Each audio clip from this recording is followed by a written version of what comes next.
La frontière entre la Turquie et la Syrie s'embrase. Les frappes aériennes et d'artillerie se sont intensifiées à mesure qu'avance l'offensive turque contre les milices kurdes qui tiennent le nord-est de la Syrie.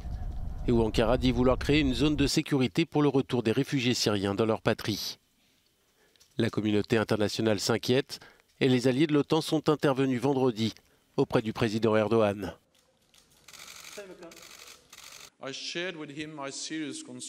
J'ai partagé avec lui mes vives préoccupations concernant l'opération en cours et le risque de déstabiliser davantage la région, d'exacerber les tensions et d'aggraver encore les souffrances humaines.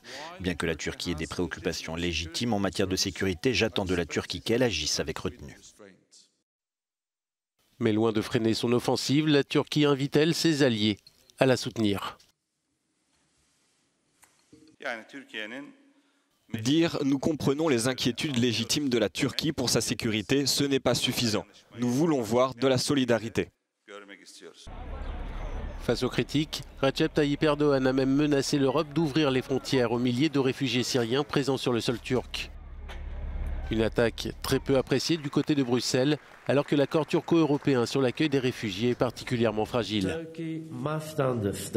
La Turquie doit comprendre que notre principale préoccupation est que leurs actions puissent conduire à une nouvelle catastrophe humanitaire qui serait inacceptable.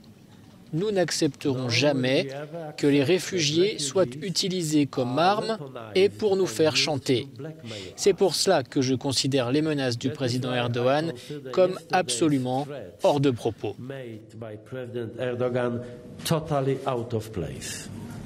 Autre menace directe de ce conflit, le risque de voir l'État islamique renaître de ses cendres. Les milices kurdes désertent les camps de prisonniers et des milliers de djihadistes pourraient se retrouver sur les routes du jour au lendemain.